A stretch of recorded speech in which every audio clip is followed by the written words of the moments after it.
Assalamualaikum warahmatullahi wabarakatuh. Perkenalkan, saya Atis Tianisi, calon guru penggerak angkatan 6 dari SMA Negeri 3 Kota Sukabumi. Saat ini saya akan menyampaikan demonstrasi kontekstual untuk modul 3.1, yaitu mengenai pengambilan keputusan berbasis nilai-nilai kebajikan sebagai pemimpin. Saat ini saya akan mewawancarai dua orang kepala sekolah. Yang pertama adalah Kepala Sekolah SMA Negeri 3 Kota Sukabumi, yaitu Bapak Iyep Budiman SPD MPD dan Bapak Haji Ade Ruslan SPD MSI, Kepala Sekolah SMA Negeri 1 Sukaraja. Assalamualaikum Pak, selamat pagi. Selamat pagi. Mohon izin, mengganggu waktunya di sela-sela kesibukan Bapak dalam memimpin sekolah ini. Iya, siap. Saya sebagai calon guru penggerak angkatan 6 dari Kota Sukabumi, yang juga kebetulan alhamdulillah saya guru juga di sini kan Pak, di SMA Negeri 3 Kota Sukabumi. Saat ini saya memperoleh tugas untuk mewawancarai kepala sekolah di dalam modul 31 ini. Modul 31 ini yaitu berkenaan dengan pengambilan keputusan berbasis nilai-nilai kebajikan sebagai pemimpin. Insya Allah selama saya bisa menjawab akan saya jawab dengan sekemampuan dan sepengetahuan yang saya bisa, Bapak bisa. Selama ini pada saat Bapak memimpin, bagaimana Bapak mengidentifikasi kasus-kasus yang merupakan dilema etika dan rujukan moral, Pak? Mengidentifikasinya dari akar permasalahannya. Apakah permasalahan itu mengenai dua sisi yang harus kita pilih, yang kedua-duanya memiliki nilai kebenaran yang sama, atau masalah itu dari dua sisi yang salah satu dari keduanya tidak benar, atau yang satu benar, yang satu salah. Nah, dari hal tersebut, dari akar permasalahan tersebut, maka kita bisa menilai apakah ini termasuk masalah dilema etika atau ini kasus tentang bujukan moral. Begitu Bu barangkali. Mangga. Nah, bagaimana Pak selama ini saat menjalankan pengambilan keputusan di sekolah, terutama untuk kasus-kasus di mana ada dua kepentingan nih Pak. Yeah. Ada dua kepentingan yang sama-sama benar atau sama-sama mengandung nilai kebajikan. Baik, terima kasih. Dilihat dari mudorot dan tidaknya, gitu kan. Artinya kalau kita mengambil salah satu keputusan dari yang benar ini, maka keputusan itu memiliki dampak yang negatif yang paling kecil. Itu barangkali yang diambil. Dan mengenai langkah-langkah atau prosedur seperti apa yang biasa dilakukan Pak selama ini? Yang pertama adalah identifikasi masalah. Kemudian yang kedua mencari pokok masalahnya. Kemudian yang ketiga memberikan solusi awal. Artinya pertimbangan-pertimbangan awal dengan mengukur seberapa besar dampak dari kasus tersebut. Kemudian yang ketiga, yang keempatnya tentu saja kita bermusyawarah dengan semua yang ikut terlibat atau yang berkepentingan, baik itu dari unsur guru, dari unsur siswa ataupun dari unsur komite. Setelah itu baru mengambil keputusan yang terbaik yang kita ambil. Hal-hal apa saja yang selama ini dianggap efektif dalam pengambilan keputusan pada kasus dilema etika? Yang paling bijaksana, yang paling sedikit dampak negatifnya, itu kan baik terhadap siswa, guru dan sebagainya. Selanjutnya ini Pak, tentu saja selama menjalankan tugas Bapak sebagai kepala sekolah di dalam pengambilan keputusan itu kan ada menghadapi tantangan nih Pak ya. Kira-kira apa nih selama ini yang merupakan tantangan dalam pengambilan keputusan pada kasus-kasus dilema etika? Kebijakan kita, kemudian penurunan ego kita, menurunkan ego kita dan juga menurunkan ego orang lain. Selanjutnya Bapak di sini, apakah Bapak memiliki jadwal tertentu dalam menyelesaikan suatu kasus dilema etika? Misalnya ada kasus dilema etika, apakah Bapak akan menyelesaikan saat itu juga atau mungkin membuat jadwal nanti gitu untuk memutuskannya gitu? Baik. Saya terbiasa dengan tidak mengambil keputusan pada saat kita sedang emosi. Selanjutnya mungkin di sini apakah ada ya seseorang atau faktor yang selama ini mempermudah atau membantu Bapak dalam mengambil keputusan dalam kasus-kasus dilema etika ini? Yang jelas bukan seseorang, itu selalu bersandarkan kepada Yang Maha Kuasa. Artinya nanti apapun yang keluar dari pemikiran kita itu bukan hasil kita, tapi rekayasa Allah.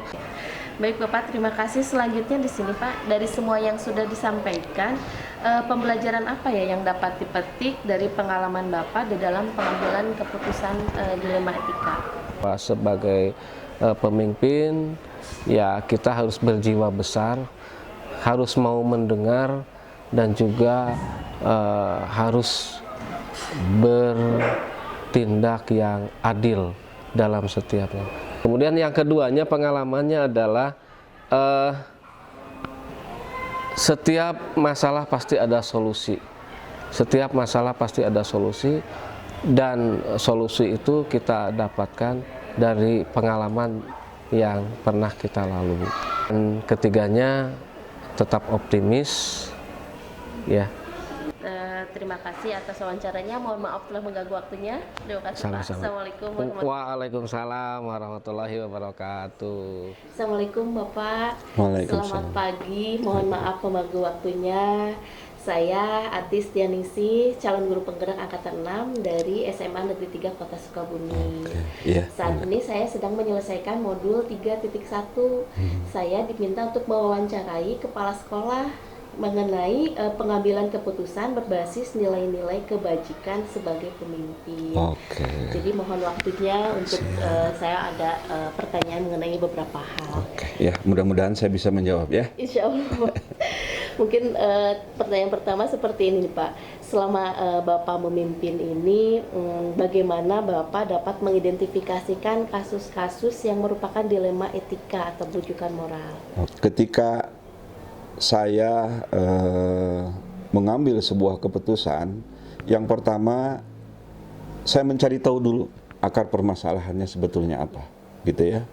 Kemudian yang kedua, saya renungkan, saya pikirkan kira-kira keputusan yang saya ambil ini apakah berdampak buruk buat sekolah secara keseluruhan, gitu. Nah, ketika nanti ada dilema, ya, terjadi dilema, maka yang saya ambil adalah tentu yang berdampak baik buat secara keseluruhan di sekolah ini, gitu. Selanjutnya, Bapak, langkah-langkah atau prosedur seperti apa yang biasa dilakukan?